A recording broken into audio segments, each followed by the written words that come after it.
A poor girl saved a stranger at the mountain's foot, unaware he was a billionaire who'd change everything. Hello, everyone. Before we begin today's story, I have a small favor to ask. Please hit subscribe and turn on the notification bell so you never miss our channel's new videos.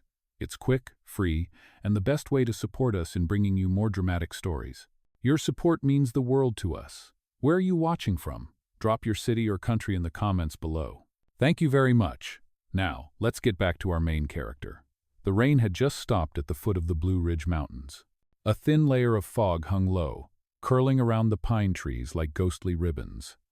The air smelled of wet soil and pine needles. Lila Bennett wiped the sweat from her brow, her hands rough from hours of hauling crates behind the tiny roadside diner where she worked. Her apron was damp, her jeans spattered with mud. Every day felt the same 8 hours serving travelers, then rushing home to check on her father, whose lungs were failing from years in the mines. She didn't have time for dreams anymore, only bills, pills, and the hope the old truck wouldn't die on her drive home. But that afternoon, as thunder rumbled far off, something unusual caught her ear, a shout echoing down the empty road that led to the mountain trail. It wasn't the sharp bark of a hiker's call or the laugh of tourists. It was hoarse, desperate. She froze, listening again. "Help! Somebody help!" The cry came again, carried by the wind. Without a thought, she grabbed her denim jacket and sprinted toward the sound. Her boots splashed through puddles, the gravel crunching under her soles. Rounding a bend near the base of the trail, she saw him, a man sprawled beside a fallen branch, one leg twisted, a trickle of blood at his temple. His expensive-looking coat was soaked through, his breathing ragged. "Sir! Hey, can you hear me?" Lila knelt beside him, shaking his shoulder gently. He stirred, eyes barely opening, lips pale. "Don't move," she said softly. "You're hurt. I'll call for help." But when she reached for her phone, the screen stayed black, dead battery. She looked up the road, no cars, no people, just the mountain rising above like a wall of green and gray. She swallowed hard, then tore off her jacket, pressing it against his head wound. "Stay with me, okay? You're gonna be fine." Her voice shook, but her hands didn't. She grabbed a nearby stick, wedged it under the fallen branch, and with all her strength, lifted just enough to free his trapped leg. He gasped in pain, and she nearly cried out herself. I know, it hurts, but we have to get you out." When she finally dragged him to the roadside, her arms burned, her heart pounding like a drum. The rain started again, light at first, then heavier. She laid him down on the patch of dry grass, using her jacket as a pillow. That's when she noticed a wristwatch on his arm, cracked but gleaming even in the gray light. The engraving on the back read, "To ED, time to live again." She whispered it under her breath, wondering who he was, why someone that rich-looking was alone on a mountain trail. Before she could think more, headlights flashed in the distance. A pickup truck slowed down, and an old ranger jumped out, radioing for an ambulance. Lila waved frantically. "He's hurt, he needs a doctor." The ranger crouched beside her, checking the man's pulse. "You saved his life, miss," he said, glancing at her with quiet awe. But Lila shook her head, panting, mud streaking her face. "I just did what anyone would do." As paramedics arrived and loaded the stranger onto the stretcher, he caught her wrist weakly, his voice a rasp. "Thank you," she nodded, managing a trembling smile. Then he was gone, swallowed by flashing lights and sirens winding down the mountain road. Lila stood alone in the rain, soaked and shivering, staring at the empty space where he had been. She didn't know his name. She didn't know that this moment, this muddy roadside rescue, was the very beginning of everything that would change her life forever. The next morning, the mountain air was sharp and cold, the kind that slipped under your collar and made you shiver no matter how many layers you wore. Lila Bennett woke to the sound of the diner's coffee machine sputtering, a hiss that signaled another long day had begun. Her body ached from yesterday's rescue, but there was no time to rest. Rent was due, her father's medicine was running out, and her younger brother Eli had texted from school, asking if they could afford new shoes. She smiled at the message, but did not reply yet. The truth would break his heart. Inside the small mountain diner, steam rose from the grill as bacon sizzled, and the air smelled of grease and coffee. Lila tied her apron, forcing a bright smile as the first truckers of the morning walked in. "Morning, hon," one of them greeted. "Heard about what you did yesterday. Pulled a man off the road, right?" She blinked in surprise. "News travels fast up here," she said with a small laugh, though embarrassment colored her cheeks. The man nodded. "You saved his life. That fella's lucky you came along." She just smiled and turned back to refill coffee cups.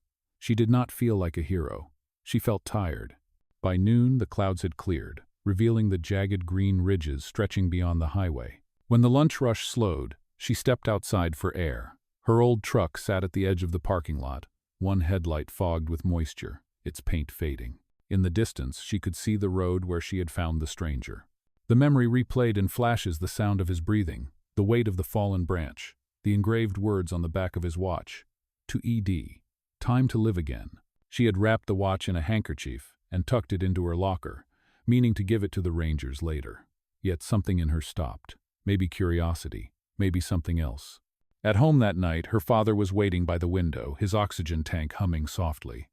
"Heard you were on the news," he said, voice thin but proud. "A rescue angel, they called you." Lila laughed lightly, setting down a bag of groceries. "More like a muddy mess. I just happened to be there, that's all." He gave her a knowing look. "You have always had that heart, kiddo. That is what makes you different." She changed the subject quickly, asking about his medication schedule, helping him into bed, then sitting by the window as the wind whispered outside. The old wooden cabin creaked with every gust. She looked down at her hands, raw and cracked, and whispered to herself, "Kindness does not pay the bills," but she knew she would do it all over again. The next few days passed quietly. Life returned to its routine rhythm: breakfast rush, deliveries, caring for her father. Still, something lingered. Every time she opened her locker, the small bundle with the watch seemed to pulse with memory. Late one evening, a storm rolled in again, lightning flickering across the ridge. As she locked up the diner, a black SUV pulled up outside, headlights cutting through the rain. The door opened, and a man in a suit stepped out. "Miss Bennett?" he asked. She hesitated, clutching her jacket. "Yes?" He smiled politely, water dripping from his hair. "My name is Robert Hayes. I am with Drake Enterprises. Mr. Ethan Drake would like to meet you." The name hit her like thunder. She remembered the initials, ED. Before she could ask why, the man handed her a card embossed with gold letters. "Tomorrow, 11 a.m., at the Cliffside Hotel." He insisted it was important. Lila watched the SUV disappear into the fog, her pulse quickening. She looked down at the card, her reflection trembling in the wet pavement. Ethan Drake. She whispered the name like it might dissolve if she said it too loud. Somewhere deep inside, she knew this meeting would not just be a thank you. It would be the beginning of something far bigger than she could imagine. The next morning, Lila stood in front of the Cliffside Hotel, her thrift store dress pressed as neatly as she could manage. The hotel's glass doors shimmered like a mirror, reflecting the valley below, the world she came from. Her palms were damp as she clutched the small handkerchief in her pocket, the one holding the stranger's watch. She had barely slept. Her father had tried to reassure her that maybe it was just a kind gesture, maybe the man wanted to thank her properly. But Lila's stomach told her this was more than gratitude. She stepped into the lobby, her worn boots squeaking on marble floors. A woman at the front desk glanced up, eyes narrowing at her simple clothes before forcing a polite smile. "Can I help you?" Lila cleared her throat. "I am here to see Mr. Ethan Drake. I was told he is expecting me." The receptionist's eyebrows lifted slightly before she picked up the phone. After a moment, she nodded. "Top floor, suite 11. He is waiting." The elevator ride felt endless. When the doors opened, she stepped into a quiet hallway, lined with black and white photographs of mountains and forests. A man stood waiting near the end. It was him. The stranger from the mountain, alive, standing, and far more imposing than she remembered. Gone was the mud and confusion. Ethan Drake looked immaculate in a dark gray suit, his hair neat, his eyes steady and deep. For a moment she froze. "Miss Bennett," he greeted softly. "Please come in." His voice was low but warm, the kind that carried confidence without arrogance. Lila followed him inside the suite. Sunlight poured through the floor-to-ceiling windows, casting gold across the room. She held out the small cloth bundle immediately. "I kept this for you," she said, unwrapping the watch. "I wanted to return it sooner, but I did not know how to find you."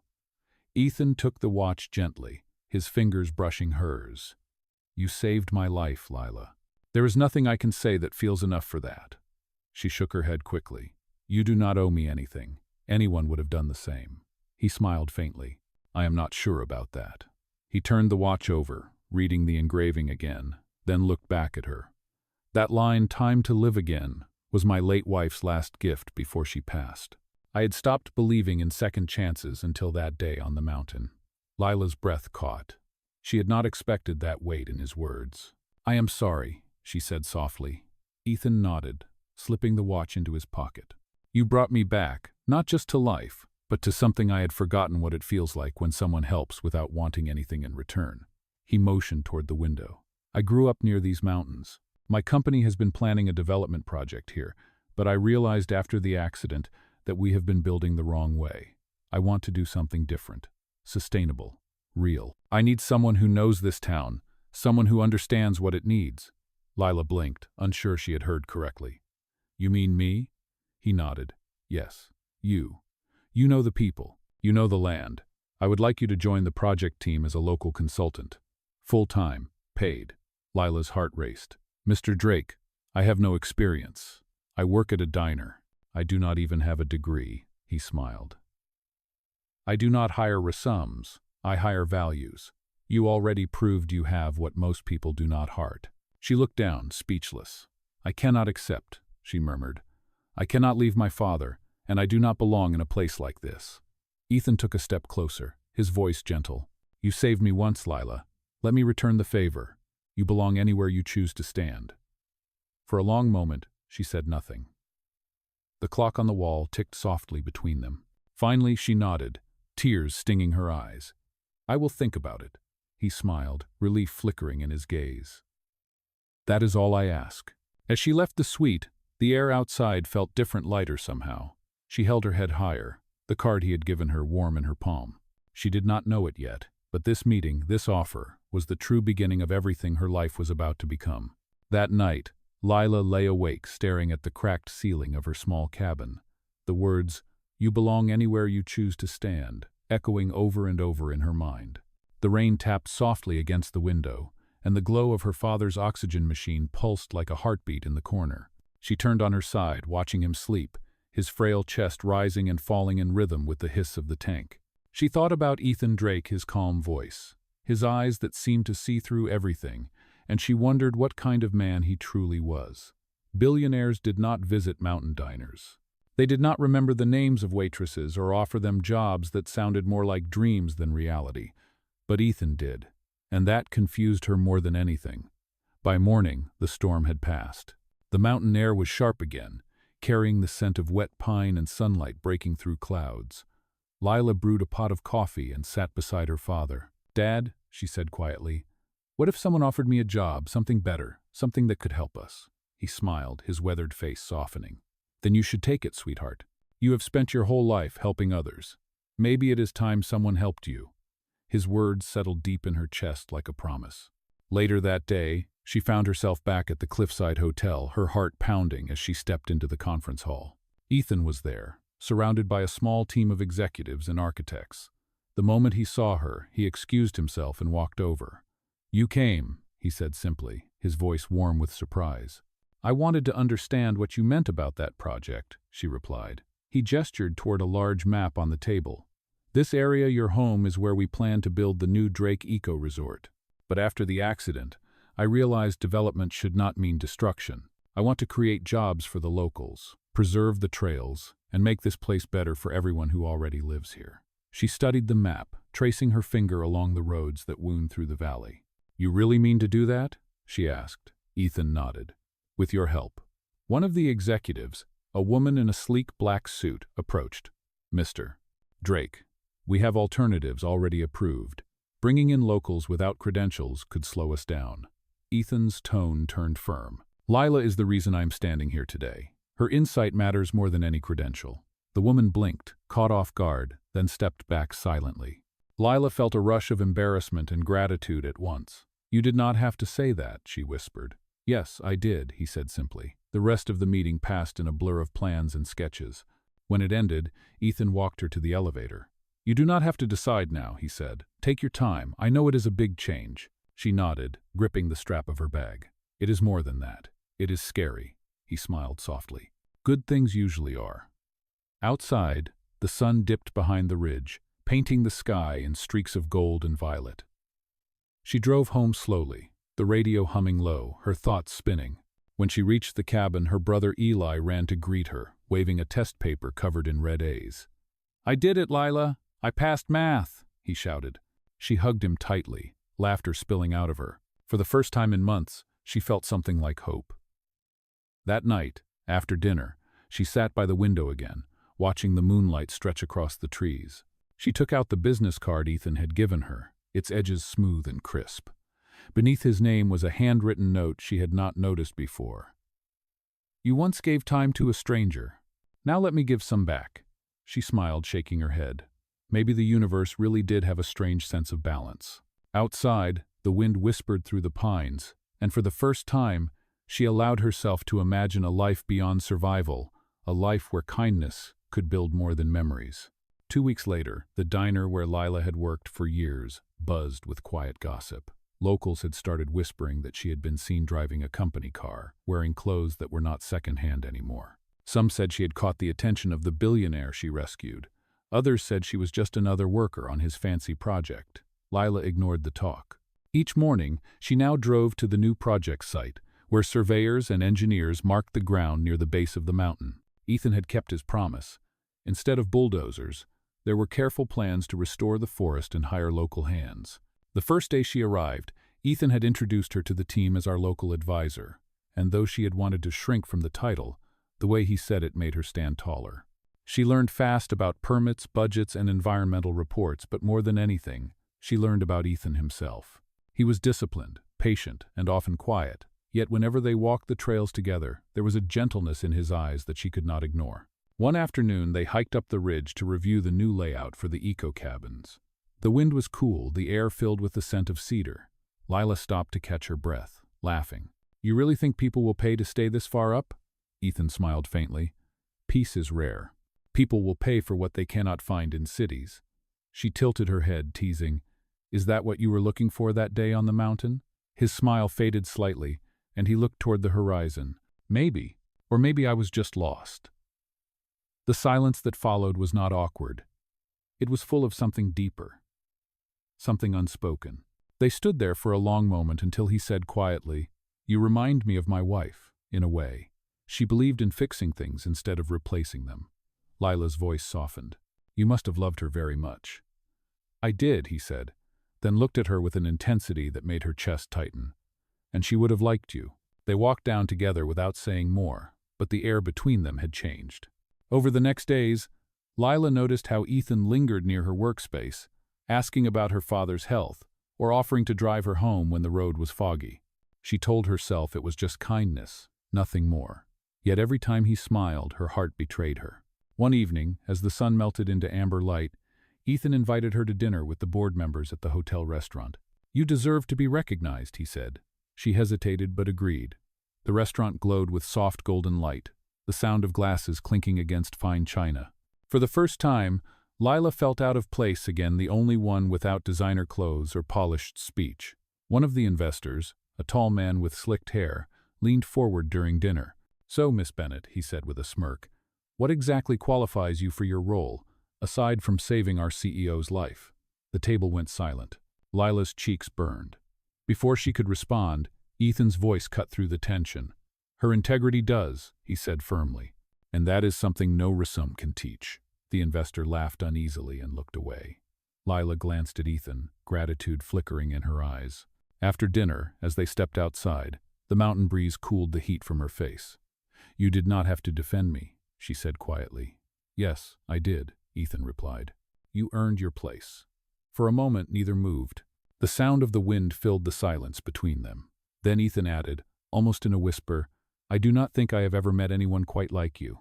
Lila looked at him, her heart thudding in her chest. She opened her mouth to speak but stopped herself. Whatever was happening, it was bigger than she was ready to name. That night, she drove home in silence, the headlights carving through the darkness, her thoughts tangled between gratitude and something dangerously close to love. The next few weeks passed like a quiet storm in Lila's chest. The project was moving forward faster than anyone expected, and her days were filled with meetings, site visits, and endless conversations with engineers. But no matter how busy she was, she could not stop thinking about that night after dinner, the look in Ethan's eyes when he said he had never met anyone like her. It both warmed and frightened her. Rumors began to circulate again, this time among the workers. Some said she was Ethan's new favorite, that she was using his sympathy to climb the ladder. Others whispered that he was only keeping her around out of guilt. Lila ignored them at first, but the words clung to her like dust. One morning, as she walked through the construction site, she overheard two men laughing near the supply truck. "She must be real good at more than paperwork to get the boss's attention," one said, and the other chuckled. Lila froze, her hands trembling. When she turned, Ethan was standing just a few feet away, his expression unreadable. The men fell silent and quickly walked off. Ethan's jaw tightened. "Do not let them get to you," he said quietly. But she shook her head. "You do not understand. They will never see me as someone who earned this." "Then make them," he replied. "Prove them wrong." That night, she worked late at the office trailer, going over reports. Ethan walked in unexpectedly, carrying 2 cups of coffee. "You have been here since morning," he said, placing one in front of her. "You need a break." She smiled weakly. "Breaks are for people who belong here." He frowned. "You do belong here, Lila. Do you still not see that?" She stared down at the papers, unable to answer. He leaned closer. "You told me once kindness does not pay the bills. But look around, your kindness built all of this. You changed this place." Her eyes lifted to his, the air between them suddenly electric. For a moment, neither spoke. Then Ethan took a slow breath, as if steadying himself. "Lila," his phone rang, cutting through the moment. He answered, face darkening as he listened. "What? How?" he said sharply. When he hung up, his expression was grim. "There was an issue with the investors," he explained. "Someone leaked internal documents about our environmental plan. They are accusing me of mismanagement." Lila stood up, stunned. "That is ridiculous. You have been transparent about everything." "Not everyone sees it that way," he said. "The board is meeting tomorrow. They want someone to take the blame." "And they think it is you?" she asked. Ethan looked away. "No, they think it is you." The words hit her like a slap. "Me? Why?" "Because your name is on several reports. They claim you manipulated the data to make me look good." Her voice shook. "That is a lie. You know that." "I do," he said firmly. "But right now, they just want a scapegoat." She felt her chest tighten. "So what happens now?" Ethan's eyes softened. "Let me handle it. I will clear your name. I promise." But she could already feel the ground shifting under her feet. The next morning, when she arrived at the site, people avoided her gaze. The whispers had returned, sharper now, tinged with accusation. She tried to work, but her hands would not stop shaking. By noon, a black sedan pulled up, and one of the corporate lawyers stepped out, holding a folder. "Miss Bennett, the board has decided to suspend you until the investigation is complete," he said. "Please turn in your badge." The world blurred around her. She handed over her ID slowly, her heart breaking. Ethan was nowhere in sight.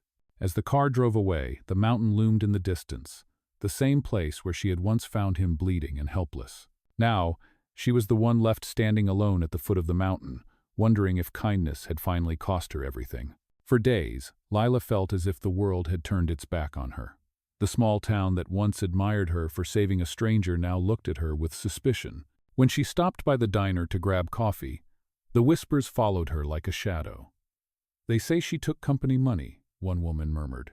"Imagine, pretending to be a hero and ending up a thief." Lila kept her head down, her hands shaking as she paid and left.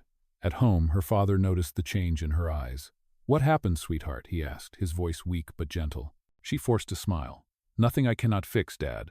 Just a misunderstanding at work." But she knew it was more than that.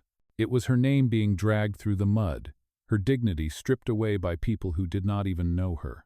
That evening, she sat outside the cabin, staring at the mountains as the sun sank behind the ridge. The watch she had once returned to Ethan felt heavy in her pocket. She remembered his promise. "Let me handle it. I will clear your name." But days had passed, and there was no word from him. Doubt crept in like cold air through broken windows. Maybe he was protecting himself. Maybe she was just another disposable piece in his empire. The thought stung more than the rumors. On the 4th day, a knock at the door startled her. When she opened it, she found Robert Hayes, the same man who had once invited her to meet Ethan, standing there, rain dripping from his coat. "Miss Bennett," he said politely, "Mr. Drake asked me to deliver this." He handed her a sealed envelope before stepping back into the rain. Lila closed the door and tore it open. Inside was a letter written in Ethan's neat, deliberate handwriting. Lila, it began, I know what they are saying. The board believes what it wants to believe, but I am doing everything I can to expose the truth. Please trust me a little longer. You once gave me time when I had none left. Now I ask the same of you. E.D. She pressed the letter to her chest, tears slipping down her cheeks. For the first time in days, she let herself hope again. But hope was fragile. 2 nights later, while she was closing the windows before a storm, a black car stopped outside her cabin. The headlights stayed on, cutting through the rain. 2 men in suits stepped out. Miss Bennett, one called, we need to ask you a few questions about your involvement in the Drake project. Her stomach twisted. You already have my statement, she said, clutching her coat tighter. This will not take long, the man replied, flashing a badge. They questioned her for over an hour, their tones sharp and their eyes cold. When they left, she felt hollow. The storm outside had turned violent, wind rattling the glass. She sank to the floor, sobbing quietly. The next morning, she decided she could not wait any longer. She drove to the city, to the glass tower that bore Ethan's name. At the front desk, the receptionist gave her a strained smile. I am sorry, ma'am, but Mr. Drake is in a board meeting. No visitors. Please, Lila pleaded. Tell him Lila Bennett is here. The woman hesitated, then shook her head. He knows, she said softly. He asked not to be disturbed. The words hit like ice. Lila turned and walked out, her heart breaking with each step. Outside, the rain began again, soft but relentless. She stood by the curb, soaked, her reflection wavering in the puddle at her feet. The same question echoed in her mind. Why save a man who would not save you back? As she started her truck, she noticed something, the security guard from the mountain project running toward her. Miss Bennett, he shouted, breathless. You need to see this. He handed her a folded newspaper. The headline read, Whistleblower reveals fraud at Drake Enterprises, evidence points to internal sabotage. Her hands trembled as she scanned the lines. It was not her. Someone inside the company had manipulated reports to frame her, and Ethan was the one who had uncovered it. Beneath the article was a photo of him leaving the courthouse, his expression resolute. Relief flooded through her so fast it made her dizzy. Maybe he had not abandoned her after all. She clutched the paper to her chest, whispering to herself, he kept his promise. But deep down she knew the battle was not over yet.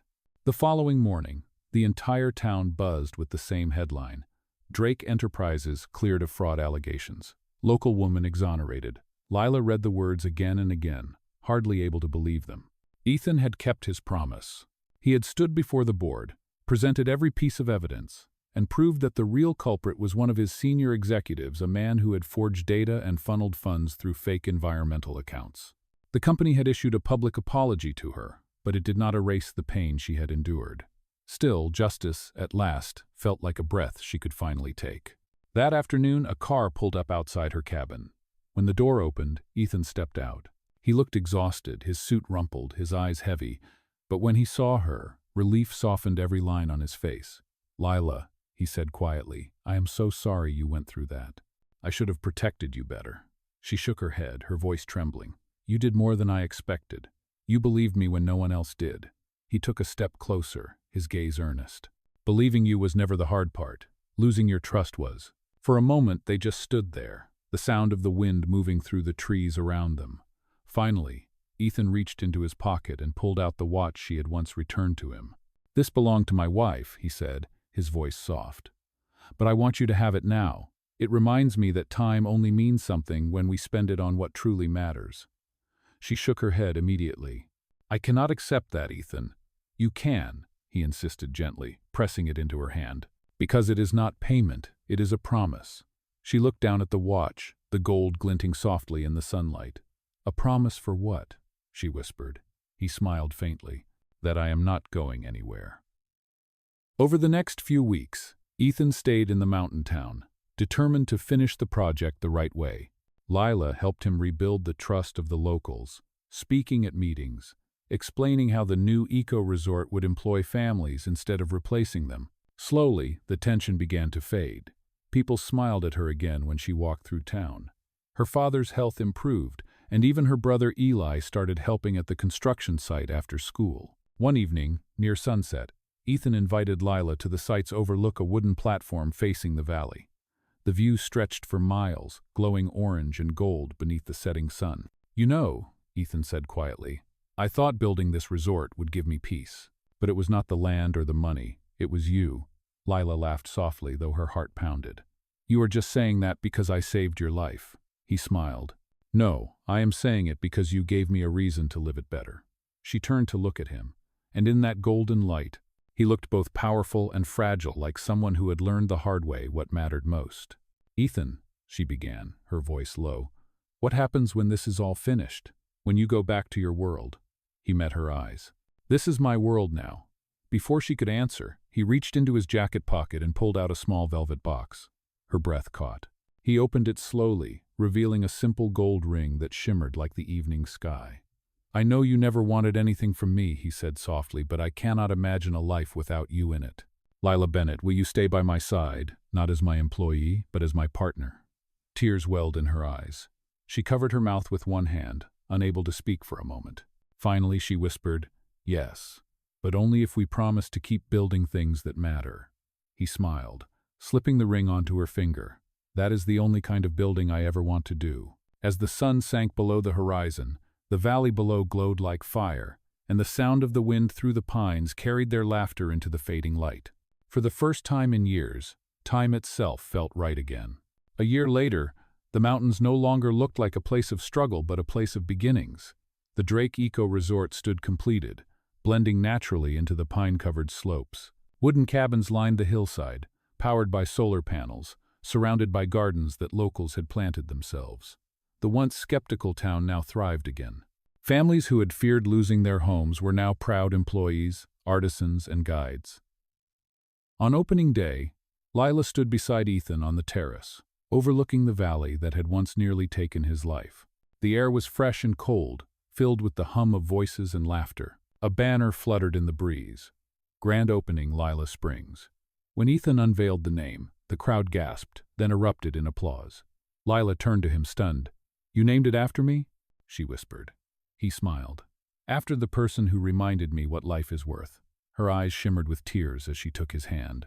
Cameras flashed, but for a moment there was only silence between them, two lives that had collided by chance and rewritten each other's fate. After the ceremony, Ethan guided her to a quiet trail that wound behind the resort. "Do you remember this path?" he asked. She nodded. "This is where I found you. And where I found myself," he said. They stopped at the exact spot where, a year ago, she had dragged him from the mud. The same creek whispered nearby, sunlight glinting on the water. Ethan reached into his pocket and pulled out the gold watch, the one he had given her months ago. He fastened it around her wrist himself. "You once gave me time to live again," he said softly. "Now, every second I have belongs to us." Lila smiled through tears. "And every second we have, we give back to them," she said, gesturing toward the village below. He nodded. "Exactly." They walked hand in hand back toward the lodge, where laughter spilled out from the grand hall. Inside, locals and guests mingled freely. Lila's father sat near the window, his oxygen tank gone, his face glowing with health. Eli was playing the guitar in the corner, surrounded by children. When he saw her, he grinned wide. "You did it, sis," he said proudly. "We did it," she corrected, hugging him tightly. Later that night, as stars spread across the sky, Ethan and Lila stood on the balcony watching the lights from the cabins below. "Do you ever think about how strange it was?" she asked softly. "If it had not been raining that day, if I had not gone down that road, then I would not have found you," he finished, his arm sliding around her shoulders. "And I would still be a man pretending to live." She looked up at him, her voice barely above a whisper. "You really believe fate brought us together?" He smiled, pressing his forehead gently to hers. "I believe kindness did." Down below, the watchtower's clock struck midnight, its chime echoing through the valley. The guests cheered, raising glasses in celebration. Ethan turned to her, his eyes warm. "Happy anniversary, Mrs. Drake." She laughed softly. "It still sounds strange when you say that. Then I will just have to keep saying it until it feels right," he said with a grin. The camera of a local reporter flashed, capturing the two of them silhouetted against the starlit sky, the billionaire who had once lost everything and the poor girl who had saved him. Their story had started with a single act of compassion and ended with something much greater: redemption, justice. and love that outlived every scar. As the wind rustled through the pines and the world settled into stillness, Lila whispered, "Sometimes the smallest kindness changes everything." And Ethan answered softly, "It always does." Together they stood watching the dawn creep over the mountains, where every sunrise from then on would carry their story, a story born from rain, courage, and the kind of love that time itself could never take away.